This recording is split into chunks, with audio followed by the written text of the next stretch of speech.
انسان کی زندگی میں کچھ چیزیں ایسی ہوتی ہیں جن کے بغیر زندگی گزر نہیں سکتی۔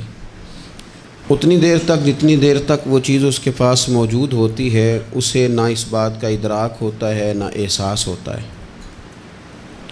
لیکن جب وہ چیز اس کے پاس رخصت ہو جاتی ہے، اس کے پاس کسی وجہ سے خدا نہ خواستہ وہ چیز موجود اور محفوظ نہیں رہتی، پھر اسے احساس ہوتا ہے کہ ایک بہت بڑی نعمت تھی میرے پاس، وہ مجھ سے چلی گئی۔ ہماری زندگی کے اندر بہت ساری ایسی چیزیں ہیں کہ اگر وہ ہم سے رخصت ہو جائیں، خدا نہ کرے، تو پھر ہمیں بڑی شدت سے احساس ہوگا کہ یہ نعمت کتنی بڑی ہے۔ آپ قوس و قزح کے رنگ دیکھتے ہیں، دھوپ اور چھاؤں میں لوگوں کے چہروں کو ملاحظہ کرتے ہیں، آپ اپنے بچوں کو محبت کی نظر سے دیکھ کر دل کو ٹھنڈا کرتے ہیں، آپ اپنے ماں باپ کو محبت کی نظر سے دیکھ کر کامل حج کا ثواب حاصل کرتے ہیں، قرآن مجید کی زیارت کر کے آپ اپنے دل میں بہت سارا سرور محسوس کرتے ہیں، لیکن یہ ساری نعمتیں اتنی دیر تک آپ کے پاس ہیں جب تک آپ کے پاس آنکھ کی نعمت موجود ہے۔ اگر یہ رخصت ہو جاتی ہے نا، اگرچہ اتنی ساری نعمتوں میں یہ ایک نعمت ہے، لیکن آپ آنکھ نہیں ہے تو آپ کو تو اپنوں کا احساس بھی نہیں، آپ تو اپنوں کے چہرے بھی دیکھ نہیں پائے۔ کوئی بھی نعمت جو آپ کے پاس ہے، آپ کبھی محسوس کریں کہ اگر اس نعمت کا وجود ہمارے پاس نہ ہوتا تو ہماری کیفیت کیا ہوتی۔ یہ سانس ہے، ہم دو دفعہ سانس کا استعمال کرتے ہیں، ایک دفعہ اندر جاتی ہے اور ایک دفعہ باہر آتی ہے۔ اگر اندر نہ جائے تو بھی مسئلہ ہے، چلی گئی ہے لوٹ کر باہر نہ آئے تو بھی بہت بڑی مشکل ہے۔ تو اس کا اندر اور باہر جانا یہ زندگی کا احساس ہے۔ اگر کبھی سانس اکھڑنے لگے اور آپ کے سینے میں آپ کی سانس اٹکنے لگے تو ایک بہت بڑی تشویش ہے، ایک بہت بڑی آکسیجن ہے،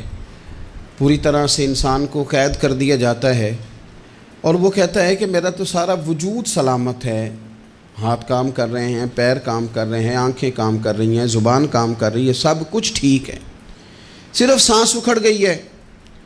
تو انسان محسوس کرتا ہے کہ یہ ساری چیزیں سلامت ہونے کے باوجود میرے کسی کام کی نہیں۔ آپ کے پاس جتنی بھی نعمتیں ہیں ان کو اگر آپ شمار کریں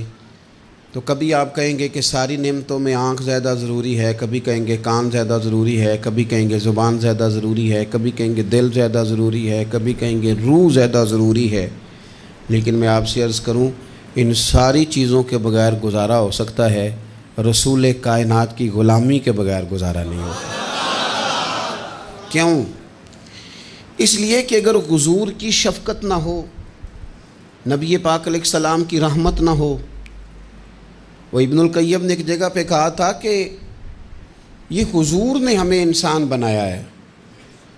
یہ نبی پاک علیہ السلام نے انسانیت کے اسباق پڑھائے ہیں، اخلاقی رویے کیا ہوتے ہیں حضور نے بتلائے ہیں، اگر حضور کا کرم نہ ہوتا تو انسان ایک دوسرے کو کاٹ کے کھاتا۔ یہ حضور نے بتلایا ہے کہ تم نے کس طرح زندگی کو گزارنا ہے۔ محبوب کریم علیہ السلام کا وجود نور ایک ایسی چیز ہے کہ اگر وہ کائنات سے معاذ اللہ سائڈ پہ کر دیا جائے تو اس کائنات کا قائم رہنا کسی صورت بھی ممکن ہے ہی نہیں۔ اسی لیے تو اقبال نے کہا تھا کہ ہو نہ یہ پھول تو بلبل کا ترنم بھی نہ ہو، چمن دہر میں کلیوں کا تبسم بھی نہ ہو نہ یہ ساقی تو پھر میں بھی نہ ہو، خم بھی نہ ہو، اور بزم توحید بھی دنیا میں نہ ہو، تم بھی نہ ہو۔ وہ بڑی بات کہہ گئے ہیں، میں نے بھی اس کو کوئی نہیں کھولنا، کہتے ہیں بزم توحید بھی دنیا میں نہ ہو، تم بھی نہ ہو، خیمہ افلاق کا استادہ اسی نام سے ہے، اور نبض ہستی تپش آمادہ اسی نام سے ہے۔ تو اقبال پھر ہمیں کرنا کیا ہے؟ کہنے لگے کرنا آپ کو یہ ہے کہ قوت عشق سے ہر پست کو بالا کر دے اور دہر میں اسم محمد سے اجالا کر دے، یہ کرنے کا کام ہے۔